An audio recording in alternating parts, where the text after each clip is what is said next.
Hello chemistry students, this is Mr. Ferguson and I'm introducing lesson 6.5 where we're going to take a look at Lewis dot diagrams and Lewis structures.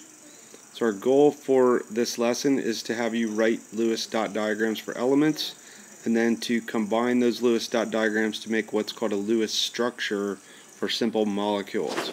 This is a really useful tool for helping you to figure out how the atoms are going to bond together and the arrangement and the number of bonds that are going to form. And then it will also become a useful tool for predicting the shape or the geometry of the molecule, as you're going to see in a future lesson. So let's get started. So what is a Lewis dot diagram?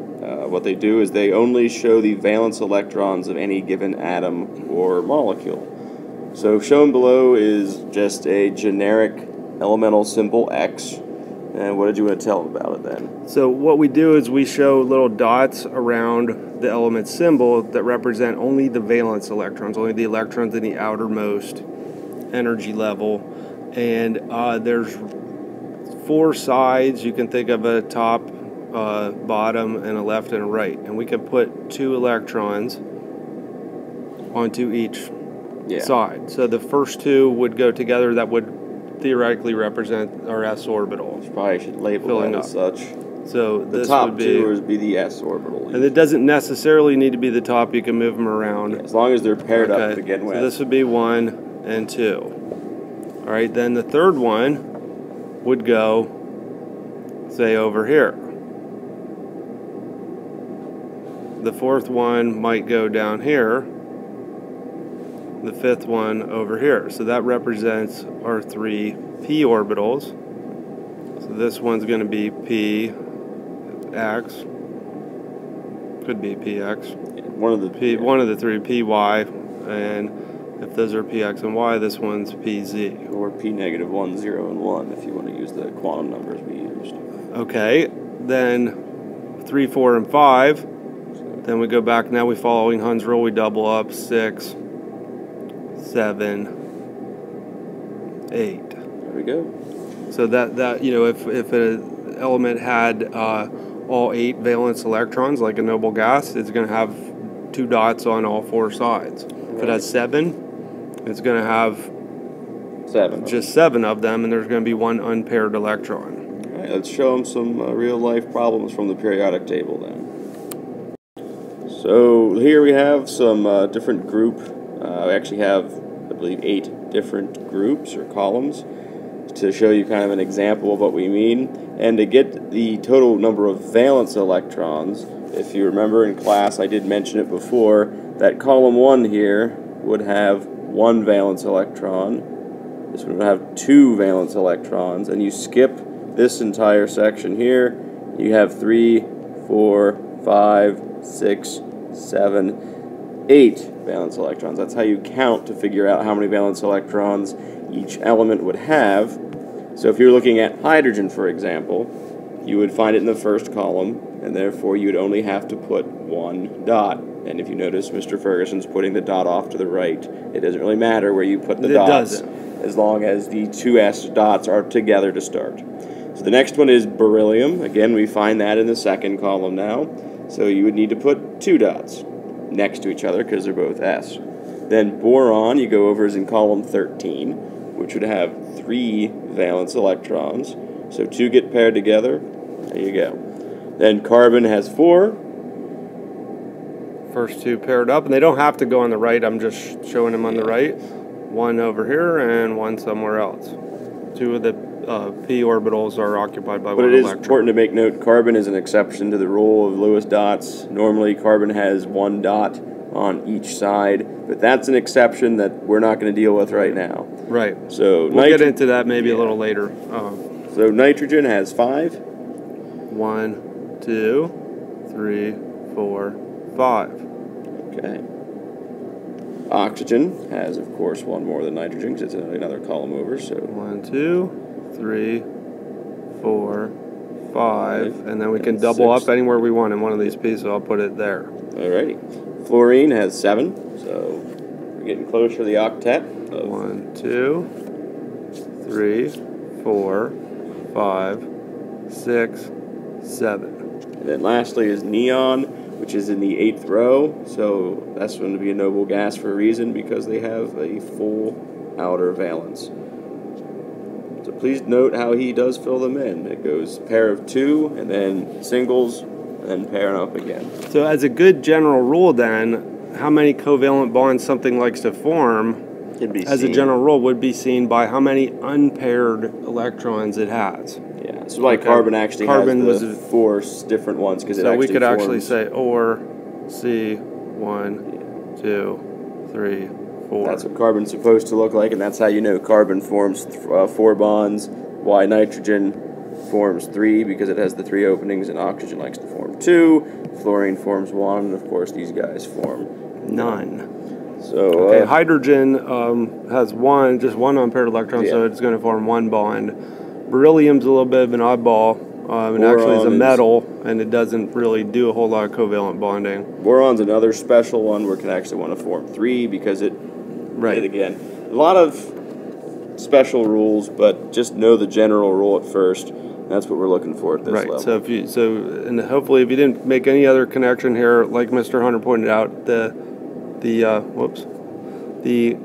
column number basically corresponds to the valence electrons. 1, 2, and then just looking at the tens place or the ones place, 3, 4, 5, 6, 7, and 8 valence electrons. All right, let's look at some more practice. Okay, so a little bit more background that you need to understand before we get into making molecules with Lewis diagrams that we call Lewis structures. We got to keep in mind that the octet rule, and we've covered this already, but the most stable electron configuration for an atom is when it's got a full S&P sublevel on its valence level, which means 8, which is 8 electrons. Or if you are one of the 2 special elements that have a duet rule, it's hydrogen and helium. The first energy level is completely full, and that makes them stable. So that'd be hydrogen and helium only. They only want 2 electrons. Right, they don't so want hydrogen wants to have those 2 to fill it up, and it's only going to ever form 1 bond. That's kind of a special case. It's sort of like the octet rule. We call it the duet rule.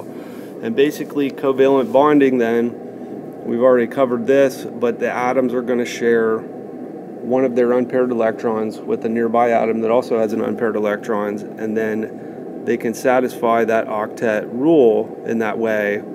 And again, this usually involves the sharing of these half-filled or the lone electrons that don't already have a pair. A filled sublevel or filled orbital is stable as it is, but an unfilled orbital is unstable. And shown down here, we have drawn a single bond where you see they're sharing 2, a double bond where they're sharing a set of 4, and a triple bond is where they're sharing 6.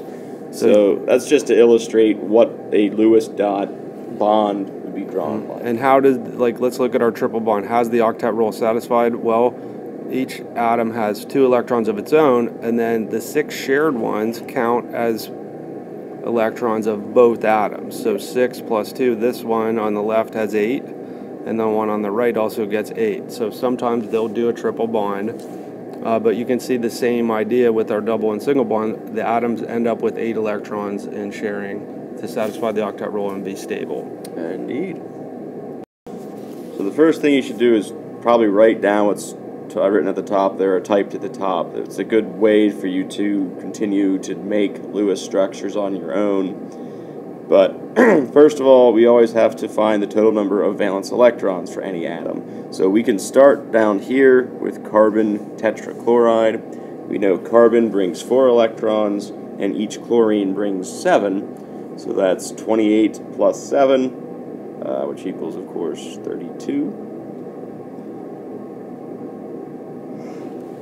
So we have 32 electrons that we need to put into our Lewis dot structure. And we need to decide on the structure. Many times there's a central atom, and then everything's bonded to it in one of these simple atoms. So we need to decide on that. As a rule, the first thing in the formula is the central atom, usually. It's always usually carbon. So carbon. If you have carbon, that's the central atom. So the first thing you would draw for this would be carbon. And then we have 4 chlorines, so just draw 4 chlorines, equally distanced apart. And after a while you get a feel for this. You don't have to kind of figure it out, like you're going to know that's the way it's built. And then I start filling in electrons. So the first thing we around do, the central atom. we know that there's at least a covalent single bond between carbon and each of these chlorines. Yeah. So we're going to put our pair of electrons representing the covalent bond for each of these. That gives us 8, so we need 24 more. Okay, so we've placed a pair of electrons between the bonded atoms. We're going to move on to the next step. We're going to complete the octets of the outer atoms if needed. Like if it was hydrogen, we wouldn't need to, but for chlorine, it needs a stable octet. So we're going to put 8, or finish filling in 8 around each one of these. So I need to add 3 more pairs to each chlorine.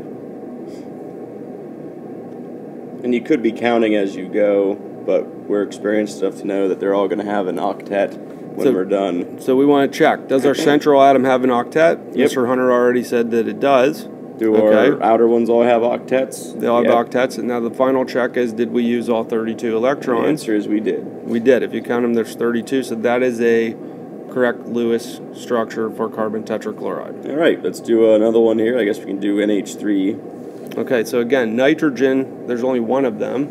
It's the first thing. I think that's probably the central atom. It brings 5, and then there's 3 hydrogens. So we're going to put the 3 hydrogens around there. Nitrogen has 5, like Mr. Hunter said. Each hydrogen has 1, so that's 5 plus 3. So we have a total of 8 electrons, or 8 dots, that we need to put in. Let's bond each hydrogen to the central atom. There, we used 6. We don't need to complete an octet on the outer ones, but nitrogen only has 6. It doesn't have an octet. So it wants another set of 2 to make the final 8. And it has an empty orbital at the bottom. So we're going to put 2 there. This is called an unbonded pair, or a lone pair of electrons, which we need to show. It's going to be important to the geometry and to the chemical properties of the molecule. And we've got an octet on our central atom. Probably label that as a lone pair. I don't know if we've talked about them before. That's a good idea. So we'll make that. This is a lone pair,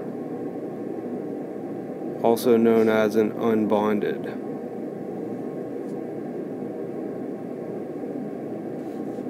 Unbonded pair.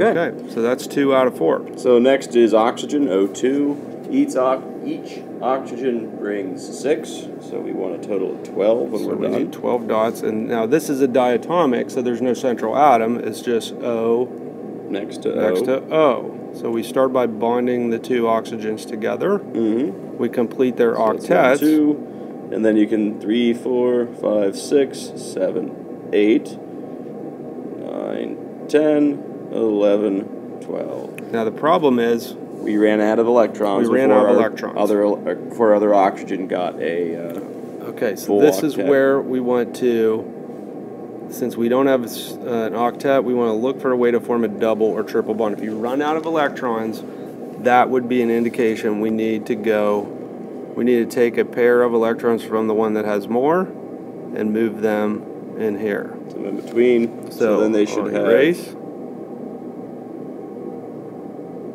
That doesn't want to erase. Well, because you drew it before we started. So I'm going to X those out. They're not there anymore. They are now down here. So that is how we draw. Now another alternative way we can do that, every time we have a pair of electrons shared, we can show a bond line instead of the pair of electrons. So you could also write O2 in this way.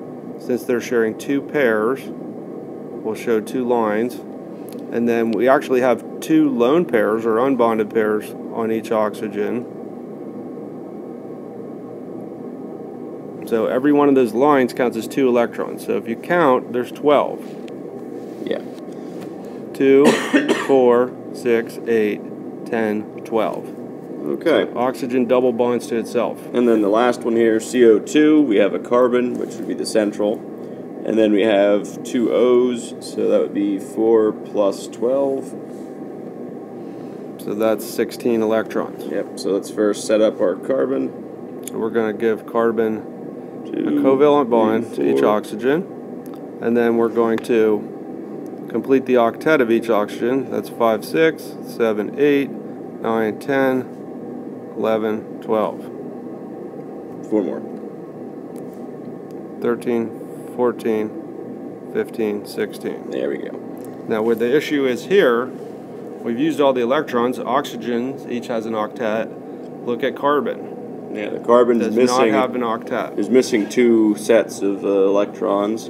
So each oxygen is going to donate a set to be shared, and then you'll have 2 double bonds in between.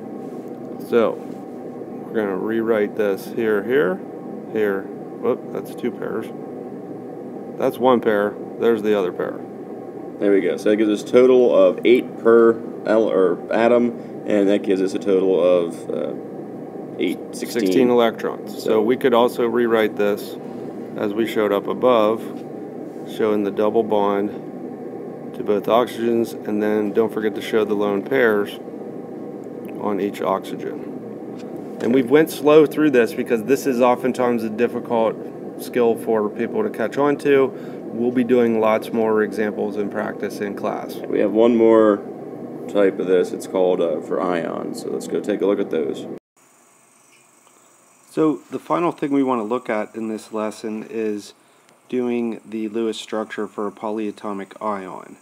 And it's really no different than doing the Lewis structure for a neutral molecule like we just did, with the exception that we have to remember that these are ions, so they have some extra electrons in their structure in addition to what the atoms brought with them. At least if they're anions, they're going to have extra ones. If it is a cation like ammonium, of course, we would have to adjust by removing an extra electron. So let's take a look at the first one is a hydroxide ion, OH minus. And again, the first thing we want to do is write the 2 atoms next to one another. So we're going to write oxygen and hydrogen. The next thing we want to do is add up the total number of electrons that we need to include in the structure. So again, oxygen has 6 valence electrons. A hydrogen has 1 valence electron. And then we have to remember that the -1 charge is also going to be an additional electron. So this structure is going to need to have 8 electrons in it. So the first thing we do, we know there's going to be at least a pair of them bonding the oxygen and hydrogen, so we draw that shared pair of electrons between oxygen and hydrogen. And then we're going to, since there's just the 2 atoms, we would need to complete the octet of both of them. So I'm going to complete the octet on hydrogen. There's 2, there's another 2, there's another 2. Did I just say hydrogen? We're going to complete the octet on oxygen. Now we're not going to complete the octet on hydrogen because, again, hydrogen follows that duet rule. Once it gets 2, which it has by sharing this pair right here with oxygen, that's a stable arrangement for hydrogen. So this would be the correct Lewis structure for hydroxide ion. Now generally we also would bracket it and put a -1 on the outside to show that there's actually an extra electron in this whole particle is going to be carrying an overall -1 charge, because there's actually only 7 electrons in an oxygen atom and a hydrogen atom, so there's an extra one in the structure. There's 8 in the structure. Now we have a carbonate ion for our second example. So that's 1 carbon and 3 oxygens with a -2 charge. So again, carbon, as soon as we see that, we know that carbon is going to be our central atom, and we're going to arrange 3 oxygen atoms around that carbon. So it's definitely going to be arranged in this manner. The next thing we need to do is figure out the number of valence electrons that we are working with in this structure. So carbon, we should know by now, has a total of 4. There's 3 oxygen atoms. Each one brings 6. So that's 6 times 3. So that would be 18 electrons on the 3 oxygen atoms. And then I'm going to add 2 more because we have that -2 charge overall. So that tells us there's 2 extra electrons above and beyond what the carbon and the oxygens had. So that adds up to a grand total of 24 electrons that we're going to place in our structure. So again, we will begin by adding a pair between carbon and each of the oxygen atoms. That's the first step. The next step is going to be to complete the octet on the outer atoms. So again, I can just see by looking at it, oxygen's got its octet satisfied. We'll do the same thing for the second oxygen. Okay, so we have, let's check and see how many we've used at this point. We have 8 around this one. 8 around this one, that's 16. Plus those 2, so we've used 18 out of our 24. So we only have 6 electrons left. So 1, 2, 3, 4. So I have 2 more. Now I can see right now I have an issue. Carbon needs 2 more right here in order to satisfy its octet. This carbon atom is only going to have 6. If I put the remaining 2 electrons in that empty orbital around oxygen, carbon's left without an octet. That's not going to be a stable arrangement. So that means we have to look for a double bond opportunity. So we're going to double bond one of these oxygens to the central carbon atom. Okay, and again, we know it's an ion, so we're going to bracket it and give it a -2 charge. So that's a carbonate ion. Now, for those of you that are wondering, well, why did I choose this one? I just kind of randomly picked that oxygen atom. It actually could be any one of the 3 has the double bond, and in fact we could draw that structure with the double bond here and a single bond here. We could draw that structure with the double bond here and single bond in these 2 positions. All 3 of those structures are what we would call valid, and that gives us what we call a resonance structure, which we'll discuss later. And in fact, when they actually do laboratory investigations of the carbonate ion, what we find is that all 3 of the bonds are somewhere between the length of a covalent single bond and a covalent double bond. It's kind of like they're all like a 1.5 bond. That shared pair of electrons seems to hop around between the 2, and so we get 3 bonds that are kind of all intermediate in length. But that's a subject for a future lesson. So anyway, that's our polyatomic ions, much like doing a regular Lewis structure. Lots more practice tomorrow in class. Until then, I'll see you.